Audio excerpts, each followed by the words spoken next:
como bem lembrou Paulo Figueiredo, os nomes dos ministros ainda estão indefinidos. Já há sinalizações dos artistas que irão participar da festa da posse em 1º de janeiro, mas também nomes estão sendo ventilados para indicações para as cortes superiores. Por exemplo, uma das 2 vagas no Supremo Tribunal Federal que Lula terá que preencher em 2023 poderá ser de Carol Proner, esposa do cantor petista Chico Buarque. Proner é advogada e milita nas áreas de direitos humanos e direito internacional. De acordo com o portal Metrópolis, o nome da mulher do aliado de Lula é um dos favoritos nas bolsas de apostas dos tribunais superiores de Brasília. Ela faz parte da equipe de transição nomeada por Geraldo Alckmin para o Grupo de Justiça e Segurança Pública. Proner também integra o Grupo Prerrogativas, que é uma agremiação jurídica simpatizante do PT e também de Lula. O casal Carol e Chico é amigo íntimo de Lula e Janja. José Maria Trindade, quais são as reais possibilidades da esposa de Chico Buarque integrar o Supremo Tribunal Federal, ou pelo menos ser indicada? Pois é, olha, Daniel, o poder, ele se cria com poder, mas também com expectativa de poder que às vezes é muito maior até do que o próprio poder. Neste momento, existe fila para tudo, para o Ministério da Justiça, para vários ministérios, né?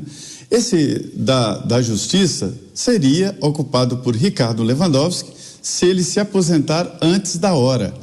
Ele, o Lewandowski, foi inclusive citado para outros ministérios, se falou nele na Defesa, mas imediatamente lembraram, olha, isso aí não, né? Sai do Supremo e vai comandar os militares, aí também não. E aí a ideia foi excluída. Então, assim, não há mais expectativa de saída do Ricardo Lewandowski, o ministro Ricardo Lewandowski, pelo menos imediatamente. Mas existe uma fila muito grande para os ministérios, como eu disse, mas também para o Supremo Tribunal Federal. Várias candidaturas. Agora, há uma novidade aí no front. É o seguinte, o Senado mudou, o Senado vai mudar a partir de 1º de fevereiro, né? E a força não é mais do PT, nunca foi do PT, mas os governos sempre tiveram no Senado Federal um poder muito grande.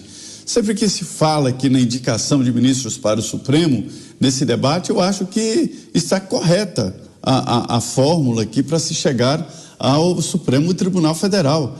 A ideia lá, eu me lembro desse debate na Constituinte, que a ideia foi tirar dos Estados Unidos, né, esta indicação para o Supremo.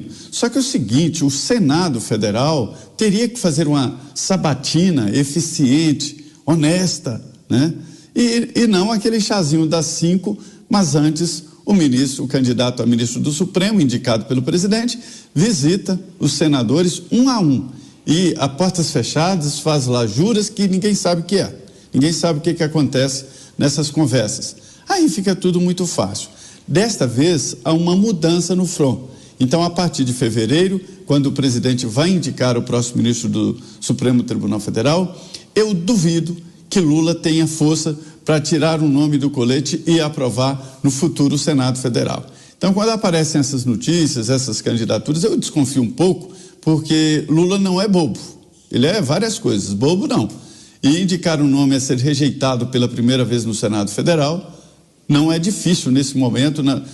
Estamos falando no próximo Senado a partir do ano que vem. Você imagina que o PL terá maior bancada no Senado Federal e terá sim uma candidatura. Eu não acredito ainda que eles me dizem que vão apresentar candidato, mas eu não acredito, porque o Rodrigo Pacheco está forte, é do sistema. Então, assim, resumindo, eu acho que Lula não tem mais força para emplacar um nome muito ligado a ele, né, no Supremo Tribunal Federal, se não houver um acordo com o Senado Federal. Um nome assim, por exemplo, é um perigo de rejeição. Tá certo, agora eu quero, sobre esse assunto, conversar com o Roberto Mota. Mota, Lula poderá indicar 2 ministros para a Suprema Corte, Supremo Tribunal Federal, nessa sua nova gestão. Quais são as características que Lula deve privilegiar nesses indicados? Essa é uma resposta quase impossível de responder, Daniel, mas a gente tem algumas pistas. A gente ouviu aí a possibilidade da indicada ser a esposa de um famoso músico. Eu não conheço essa senhora, portanto, não posso comentar sobre as qualificações dela, mas ouvi falar que ela pertence ao grupo Prerrogativas, é um grupo de advogados. Desse grupo eu já ouvi falar. O Brasil inteiro ouviu a declaração de um membro desse grupo em um jantar com o então candidato do PT. Esse membro do grupo declarou: se o crime já aconteceu, de que adianta punir? Que se puna, mas que não se ache que a punição irá combater a corrupção. Eu lamento que o indicado para o STF não será, por exemplo, o procurador de justiça Marcelo Rocha Monteiro, que não será, por exemplo, a juíza Ludmila Lins Grilo, ou tantos outros juristas brasileiros corajosos e preparados que se opõem ao ativismo judicial. Por isso, só me resta aqui lembrar alguns versos desse músico. Pai, afasta de mim esse cálice de vinho tinto de sangue. Como beber dessa bebida amarga, tragar a dor, engolir a labuta. Mesmo calada a boca, resta o peito. Silêncio na cidade não se escuta. De que me vale ser filho da santa, melhor seria ser filho da outra. Outra realidade menos morta. Tanta mentira, tanta força bruta. É isso, Roberto Mota e suas análises e comentários. Agora, Paulo Figueiredo, você até tinha comentado sobre esse assunto, né? A possibilidade dessa indicação ao Supremo Tribunal Federal. Com você, Paulo.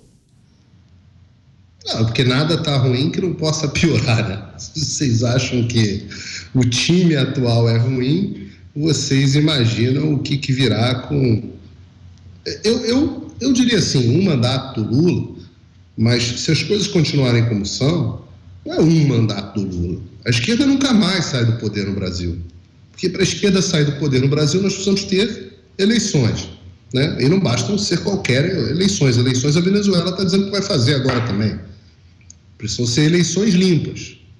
Então, não só essas vagas para o Supremo Tribunal Federal serão preenchidas, como todas as outras daqui para frente serão preenchidas por pessoas deste naipe, desse quilate. Pessoas aí de grupo prerrogativos, pessoas, enfim, esposa de Chico Buarque. Eu fico pensando, porque teve uma época que houve uma decisão, se não me engano, do próprio Alexandre de Moraes, de que o Bolsonaro não poderia nomear o diretor da Polícia Federal.